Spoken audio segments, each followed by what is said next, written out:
بەشێکی زۆری پەیوەندی بە خاوەن سەرمایە و سەروەت بەدەستەکان و دەوڵەمەندەکانیش هۆکارن لەوەی کە گەنج بەلاڕێدا بچێت. پارەی هەیە لە بریەوەی کارگەیەک دروست بکە، سەدان کرێکار بێنێتە ژێردەستی خۆیەوە، ئەو گەنجە مەشغوڵ بکە بە کار و کەسابەت، لەولا کافتریایەکمان بۆ دەکاتەوە بۆی ئەو گەنجە بەس خەریکی نێرگەلە کێشان بێ، دوای تووشی تلیاک بێ، تووشی زینا بێ، تووشی دزی بێ، تووشی هەموو خراپەیەک بێ.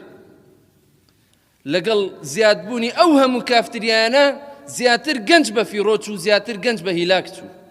کەواتە ئەوانیش ئەوانەی کە پارە و سەروەتیان هەیە بەشێک لەو گوناح و تاوانە هەڵدەگرن کە گەنج ئەنجامی دەدا، لەبەرەوەی ئەو گەنجەی لە دەست بەتاڵی ڕزگار نەکرد، ئەو گەنجەی نەهێنا فێری کار و کەسابەتی بکە، فێری پشتبەستن بە کار و کەسابەت و بەدەستی خۆی بکە، بۆیە ئەو گەنجە ئاوەهای لێ هات.